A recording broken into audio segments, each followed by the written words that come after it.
In 1999, the children's network Nickelodeon was changed forever with the premiere of a new cartoon series named SpongeBob SquarePants. Nickelodeon had developed many popular TV shows in its 20-year existence, but it had never had a hit like SpongeBob. The show debuted to high ratings, with an audience comparable to Nickelodeon's biggest series at the time, Rugrats. But SpongeBob found massive success in an area that other Nickelodeon shows hadn't: merchandising. The company had purposefully shied away from extending the brand too far from the network itself. While Nickelodeon had turned some of its properties into toys, feature films, and video games, they feared that too much merchandising would contradict the brand's goal of appealing to young audiences. Nickelodeon was supposed to appear as a network run by kids, for kids, and the executives believed that children could tell when they were being advertised to, thus interfering with the channel's primary objective. I'm watching this, it's a good video. A general distaste for the Walt Disney Company and its practices had solidified Nickelodeon's motivation to limit size and avoid feeling corporate. All of this was thrown out the window after SpongeBob premiered. The potential profit from merchandising the show's characters and setting was too large to ignore, and the title character would turn into Nickelodeon's unofficial mascot, its own Mickey Mouse, within just a few years. It appeared as though Nickelodeon was cashing in, but they were still concerned with expanding outside of their comfort zone and tarnishing their brand. In lieu of building its own stores like Disney, a type of project that was deemed too risky, Nickelodeon instead licensed its properties to anyone that wanted them. If you could slap a SpongeBob sticker on it, then Nickelodeon would sign a document that legally allowed you to slap a SpongeBob sticker on it. And since they were already beginning to look like their main competitor, why not act like them too? And what's more Disney than rushing into a huge, difficult project? Oh wow, this is fucking sick. What is this, Disneyland? A Disney World or some shit? What is that? This is insane. This is a lot of work being in one go. Holy. A temporary success. Welcome to the Nick Hotel. Going up?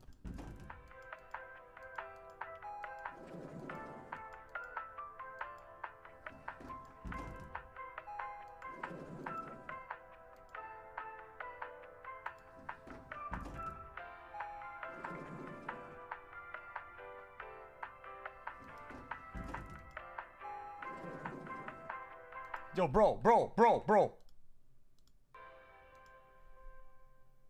I'm watching the video, bruh. On October 9th, 2003, Nickelodeon announced that they had formed a partnership with the hotel chain Holiday Inn for the purpose of transforming its Orlando resort, the Holiday Inn Family Suites Resort, into the first ever Nickelodeon hotel. The property was less than 5 years old, having just opened in the summer of 1999. The resort was Holiday Inn's first all-suite hotel, featuring 800 suites, 2 pools, water playgrounds, a restaurant, and a food court.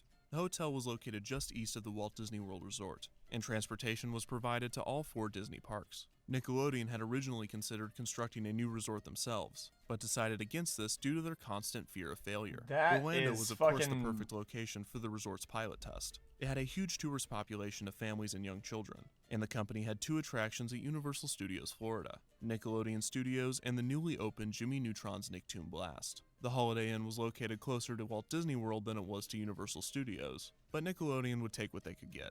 During the announcement, Nickelodeon revealed that they had plans to build 4 more resorts throughout the country. The transformation of the Holiday Inn Family Suites Resort was to be completed in early 2005, and the renovation would cost an estimated $20 million. Nickelodeon began advertising the resort leading up to its release, and parents began to book their stays. That's not the end of the world, the $20 million. It's not crazy. Nickelodeon has built a hotel just for you. Opening this Memorial Day, the brand new Nickelodeon Family Suites by Holiday Inn. 20 mil for a full resort revamp for your brand and your attractions. It's not bad. A giant arcade, character breakfast, and live Nick entertainment. Parents can book reservations by logging on to www.nickhotel.com. I'm calling right now. I've already booked it. I already bought the merch. I'm wearing it right now. It's shipping. On March 9th, 2005, the Nickelodeon Family Suites Holiday Inn, commonly referred to as the Nick Hotel, opened its doors. Guests would walk up to the bright orange resort, with characters peeking through the window of the main entrance. This led to the lobby and check-in desk. There were 4 room layouts that guests could choose from. The first was a 1-bedroom suite designed for 1 to 2 people. This included a king-sized bed, full kitchen, and a dishwasher. The second was a 2-bedroom kid suite. This included a private parents' room, a living area, a bathroom, and a themed kids' room. The kids' room would either feature a bunk bed or 2 twin beds, and the rooms were themed to different Nickelodeon properties, such as SpongeBob, The Fairly Odd Parents, Jimmy Neutron, Dora the Explorer, Rugrats, Danny Phantom, and more. Guests could request a specific character room and would be assigned to it if available. The kids' rooms also featured a television, and some came with a PlayStation 2. Guests could rent games from the hotel for $5 or bring their own. There was also a CD player and an activity table in most of the suites. Unlike the parents' room, there was no door separating the kids' room from the living area. This was due to a county law restricting doors on kids' suites for safety reasons. The parents' room was unthemed and featured 2 side tables, Christ! a closet, a 25-inch TV, and a makeup desk.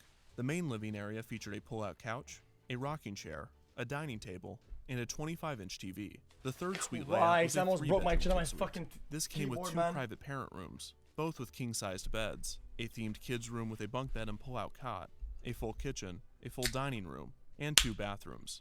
The fourth and final layout was Nick Hotel's honeymoon suite, called the Nick at Night suite. Oh, yeah. This included a heart-shaped whirlpool, mood lighting, scented bath lotion, an extra-large shower, Shower for 2, baby. and only 1 private bedroom. Leave those kids at home. For some reason, these rooms didn't last very long, and it seems that they were discontinued within a few years of the hotel's opening. All suites had the option of a wake-up call from a Nickelodeon character, and simple room service was available. The suites opened from the outside, resulting in the kids' suites having no windows. 14 Chat, guys, I think I triggered the owners of this fucking restaurant or some shit. I asked no lettuce, no mayo, and no tomatoes, and they got mad because I removed almost half the ingredients, so they removed everything except for the meat. Dude. What the fuck is on these motherfuckers, man?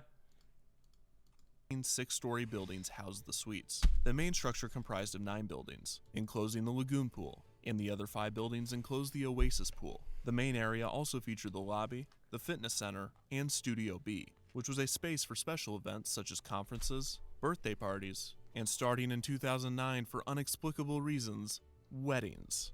The lagoon pool featured a basketball court, mini golf, a pool and a kiddie area, the Lagoon Bar and Grill poolside restaurant, and a large water park. The main attraction for children staying at the resort. I love water parks. The water park featured large cutouts of Nickelodeon wow. characters, multiple water slides, water features, and a large water bucket at the top of the structure.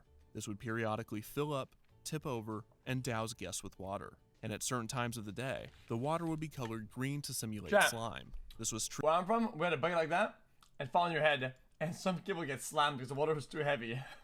treated as a special event, with hotel employees gathering everyone and getting them excited for the mass sliming. The Oasis pool area featured another poolside bar, a kiddie area, a spa, and a less elaborate water park. This was supposed to be the more relaxing area than the often crowded lagoon pool. In between the 2 hotel structures would be a building referred to as the mall. The mall featured an arcade, a kids spa, and a gift shop, which sold both Nickelodeon and Universal Studios merchandise. There was a 4D theater, which had a 3D screen, moving seats, bubbles, and water effects. This would show a SpongeBob 4D film, as well as 15-minute highlight reels from recent movies, such as the Ice Age franchise, 4D. and later, Pacific Rim. There was also a theater named Studio Nick for game shows and live character shows. When the hotel opened, Studio Nick had 2 game shows, Who Knows Best and Nick Live. Who Knows Best was a game show that tested how well families knew each other, while Nick Live was a show in which families would compete against other families in physical challenges and trivia, with the winner getting slimed. A smaller That scale sounds really version fun, of the then. show called Nick Live Poolside would be performed by the Lagoon Pool, with a small dunk tank dedicated to the show. The Nick Hotel also had a wide array of dining options. The mall had its own food court, with restaurants rotating in and out from time to time. Restaurants included A&W, Pizza Hut Express, Antonio's Pizzeria, and Starbucks. There was a buffet open for breakfast and lunch, an adult bar named the Nick at Night Lounge, and the hotel's signature restaurant, the Nicktoons Cafe.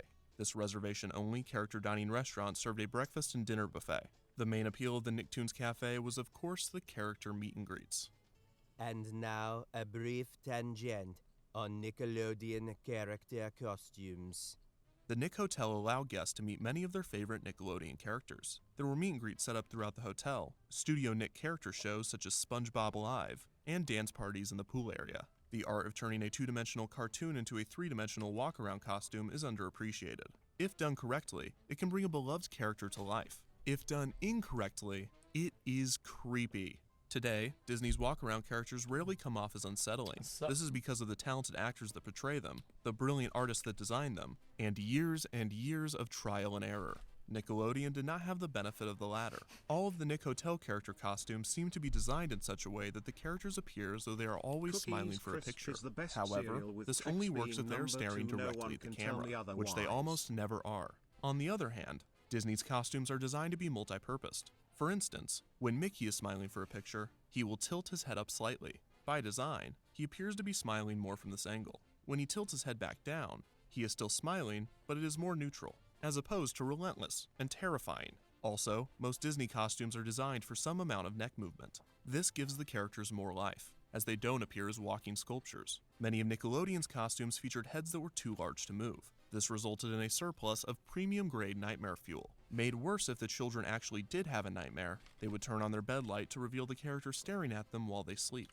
In short, every character at the Nick Hotel looked like they were on drugs at all times. Characters appearing at the resort included SpongeBob, Squidward, Sandy, Patrick, Mr. Krabs, Dora, Boots, Diego, Blue, Danny Phantom, Aang, Cosmo, Wanda, Jimmy Neutron, Angelica, Wanda, Jimmy Neutron. What the fuck? What the fuck is this? Oh fuck no! Angelica, the Power Rangers, Teenage Mutant Ninja Turtles,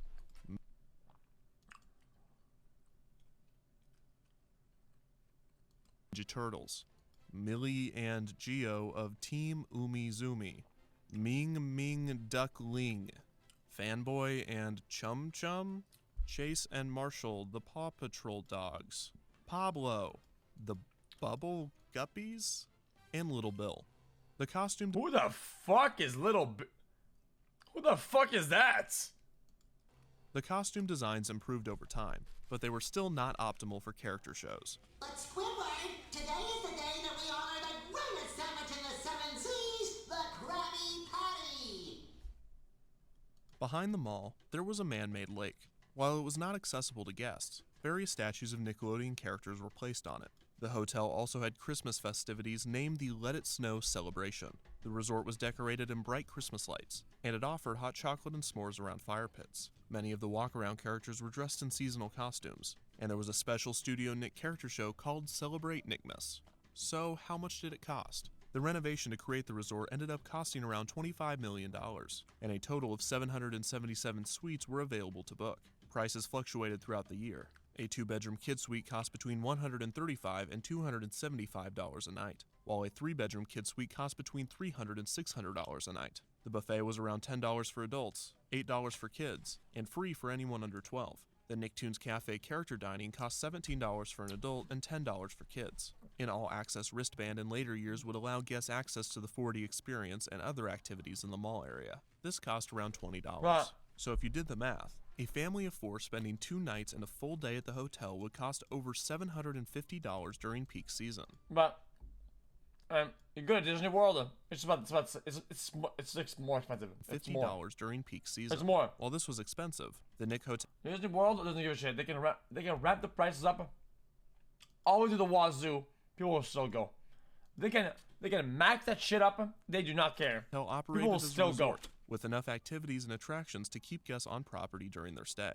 This was different than Disney, as more often than not, Walt Disney World Resort Hotel guests will be purchasing tickets to one or more of the property's theme parks. On April 30th, 2005, just over a month Just says, I won't go. Okay, at Disney, do you care about this guy? Just, they don't give a fuck. They do not care. after the Nick Hotel opened its doors, Nickelodeon Studios at Universal Studios The park Florida is closed. stacked at all A times. time capsule had been buried outside of the studio in 1992. Kids voted on what they wanted to be placed in the capsule, and items such as a Back to the Future VHS, an MC Hammer CD, and a Nintendo Game Boy were buried.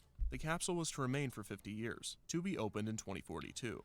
After Nickelodeon Studios closed, the time capsule was moved to the Nick Hotel, where it was reburied and displayed for guests. The Nickelodeon Hotel continued to operate normally for over a decade, adding new entertainment options and shows periodically.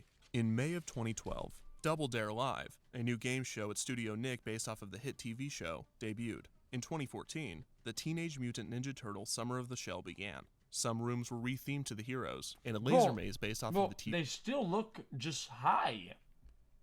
Who the fuck are these guys, man?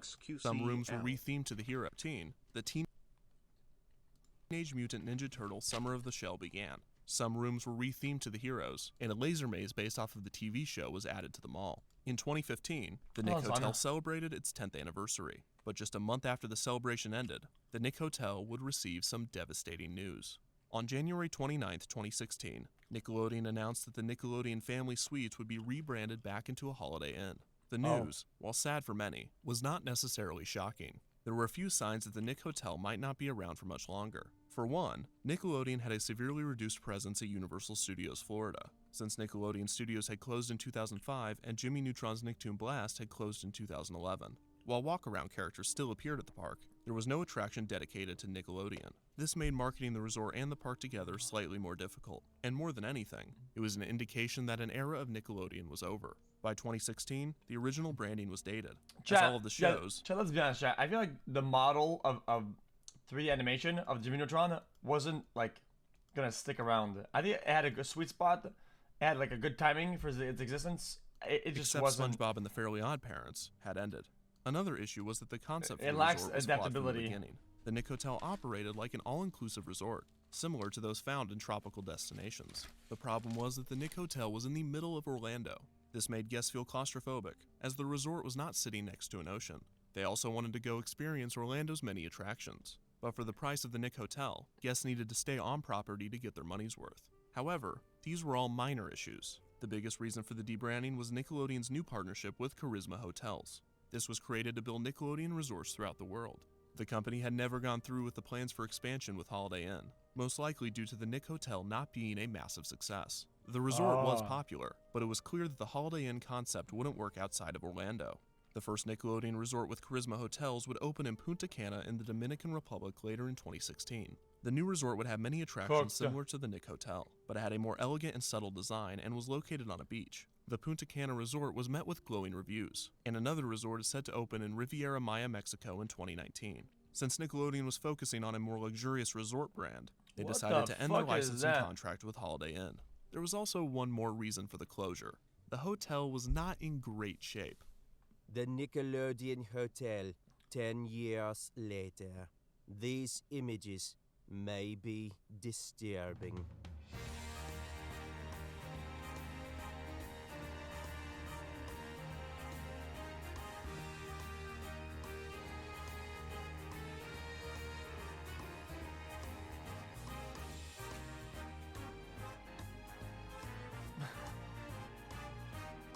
Somebody ate the carpet.